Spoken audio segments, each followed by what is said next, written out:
Hello दोस्तों, स्वागत है आप सभी का आचार्य जी चैनल पर। मैं आज आपके बीच दोबारा फिर से हाजिर हूँ। विश्व के अंतर्राष्ट्रीय संगठन जिनका हमने पार्ट 1 कल किया था, आज हम इसके पार्ट 2 की एनालिसिस करने वाले हैं। तो आइए चलिए शुरू करते हैं। सबसे पहले देखिए, यूरोपियन यूनियन की बात करते हैं। यूरोपियन यूनियन जो है, इसकी स्थापना 1957 में रोम की संधि हुई थी, उसके द्वारा इसकी स्थापना हुई थी। जब इसकी स्थापना हुई थी तो इसमें 6 यूरोपीय देश ही शामिल थे, लेकिन बाद में इसमें जब बढ़ते गए तो अभी जो थे 28 इसमें देश शामिल हो गए थे। लेकिन अभी एक देश जो यूके था वो इससे बाहर हो गया, जिसकी घटना को ब्रेग्जिट कहा गया। तो अभी इसमें सदस्य जो हैं वो 27 सदस्य हैं।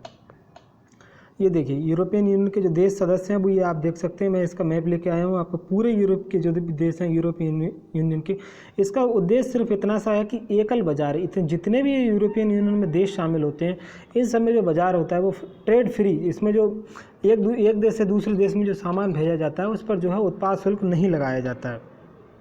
इसीलिए इस यूरोपियन यूनियन को बनाया गया। तो इसमें जो सदस्य हैं अभी 27 जो हैं सदस्य हैं। इसकी करेंसी है, करेंसी इसकी यूरो है। ये देखिए, उर्सुला वॉन डर लेyen, ये जो है इसकी महासचिव हैं, जो इसकी इस वक्त 2020 से अभी तक इसकी कार्यरत हैं। 31 दिसंबर 2020 को ब्रेग्जिट हुआ था, जिससे कि बोरिस जॉनसन यूके के प्रधानमंत्री, इसमें जो है ब्रिटेन यूरोपियन यूनियन से बाहर हो गया था। अगली संस्था की हम बात करते हैं, ये हमारी सार्क। सार्क की जो फुल फॉर्म है south Asian association for regional corporation. इसकी स्थापना 8 दिसंबर 1985 को हुई थी। सार्क में जो देश हैं हमारे दक्षिण जिसको कहा जाता है, साउथ एशियन के जो भी देश हैं वो सार्क के अंदर आते हैं। ये देखिए, सार्क के जो कंट्री हैं मैं इसमें आपको दिखा सकता हूँ।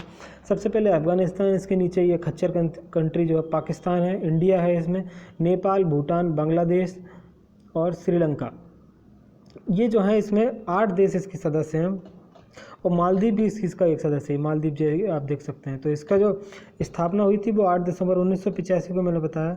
इसका जो हेडक्वार्टर है वो नेपाल काठमांडू में स्थित है। इसके सेक्रेटरी जनरल जो हैं ये आप देख सकते हैं, ये सेक्रेटरी जनरल हैं इसके, एसेला वेराकून। ये जो है 1 मार्च 2020 से इसके सेक्रेटरी जनरल के पद पर कार्यरत हैं। इसके बाद अगली संस्था की बात करता हूँ, ज़िंदगी को बचाने वाली जो संस्था है रेड क्रॉस। रेड क्रॉस की स्थापना 8 मई 1863 को हुई थी। इसके संस्थापक हेनरी डुनंट जी थे। हेनरी डुनंट, ये जो रेड क्रॉस संस्था है, इसको 3 बार शांति का नोबेल मिल चुका है, क्योंकि ये संस्था जो है युद्ध हो या कोई भी आपदा हो, उसमें जो होने वाली हानि है, उस लोगों को जीवन बचाने वाली है, ये जो है काम करती है, जीवन बचाने का काम करती है। जो वर्ल्ड वॉर 1 और 2 हुआ था उसके बाद इस संस्था ने बहुत ही अच्छा काम किया था, जिसके बाद इसको नोबेल पीस प्राइज़ भी दिया गया। तो इसको 3 बार नोबेल अवार्ड दिया जा चुका है, 1917, 1944 और 1963 में शांति का नोबेल। 8 मई को ही हमारा रेड क्रॉस डे भी मनाया जाता है। इसके संस्थापक हेनरी डुनंट जी थे। 3 बार नोबेल, जैसे कि मैंने बताया, 1917, 1944, 1963। आप इसको याद रखिएगा। अगली संस्था है हमारी एमनेस्टी इंटरनेशनल। एमनेस्टी इंटरनेशनल की स्थापना जुलाई 1961 में हुई थी। इसका हेडक्वार्टर लंदन यूके में स्थित है। इसके जो फाउंडर हैं वो पीटर बेंसन थे, इसके फाउंडर जो थे। अगली संस्था हमारी बिम्स्टेक है। बिम्स्टेक को फुल फॉर्म जो है हमारी bay of Bengal initiative multi sectoral technical and economic corporation. इसकी स्थापना 6 जून 1997 में होती है। ये इसके मेंबर देश हैं, मेंबर कंट्री है। इसका हेडक्वार्टर जो है वो ढाका बांग्लादेश में है। बांग्लादेश की मुद्रा बताऊँ, टका यहाँ की मुद्रा है, ढाका यहाँ की कैपिटल है, तो ढाका में ही इसका हेडक्वार्टर स्थित है। इसके जो मेंबर देश जो हैं, बे ऑफ बंगाल, बंगाल की खाड़ी से जो इसके देश मिलते हैं उनको देशों को इसमें शामिल किया गया है। फिर आप कहेंगे कि नेपाल और भूटान तो इसमें देश में शामिल नहीं है। तो जब इसकी स्थापना हुई थी तब नेपाल भूटान शामिल नहीं थे, लेकिन इनको बाद में शामिल किया गया। तो इसके जो मेंबर कंट्री हैं, इंडिया है, नेपाल है, भूटान है, बांग्लादेश है, म्यांमार है, थाईलैंड है और नीचे ये श्रीलंका। ये तो इसके 7 सदस्य जो देश हैं बिम्स्टेक के अंदर आते हैं। इसके बाद अगली संस्था है हमारी इंटरपोल। इंटरपोल का मतलब होता है इंटरनेशनल क्रिमिनल पुलिस ऑर्गेनाइजेशन। विश्व में जो भी घटनाएं होती हैं तो इंटरनेशनल पुलिस जो इसकी भी ज़रूरत होती है, तो ये इंटरपोल जो संस्था है यही पुलिस को भेजती है। तो इसकी स्थापना 1923 में हुई थी। लियोन फ्रांस में इसका हेडक्वार्टर है। इसके 194 मेंबर देश हैं, जैसा कि आप इस मैप में देख सकते हैं।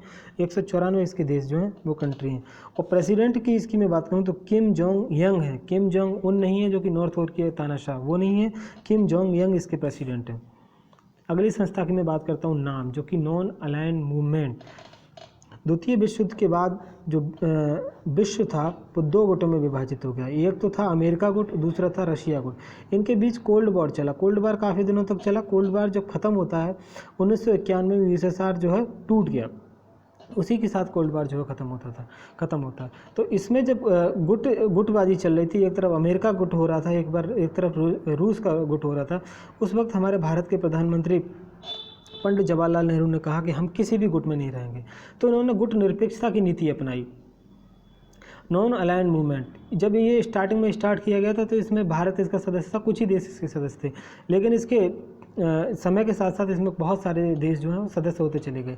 तो इसकी स्थापना 1961 में बेलग्रेड में हुई थी। इसके हेडक्वार्टर जो है वो नेपाल काठमांडू में स्थित है। पंडित नेहरू इसके संस्थापक थे। अगली संस्था की मैं बात करता हूँ, ओपेक। ये जो है पेट्रोल निर्यातक, जो पेट्रोल निर्यातक है उन देशों का जो है संगठन है। इसकी स्थापना 14 नवंबर 1960 को हुई थी। जो हमारा तेल निर्यातक जो भी देश हैं उन सब की ये संस्था है। इसकी स्थापना बगदाद में हुई थी। हेडक्वार्टर इसका वियना ऑस्ट्रिया में स्थित है।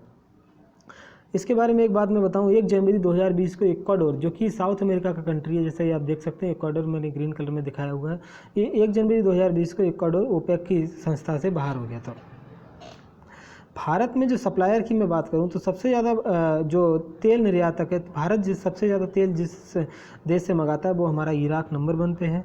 दूसरे नंबर पर अभी तक सऊदी अरेबिया था, लेकिन भारत के सऊदी अरेबिया ने जो तेल का सप्लाई है जो उसको कम कर दिया है। तो भारत का दूसरा सबसे बड़ा सप्लायर जो है तेल का सप्लायर यूएसए हो चुका है इस वक्त। अगली संस्था की बात करता हूँ वो नाटो।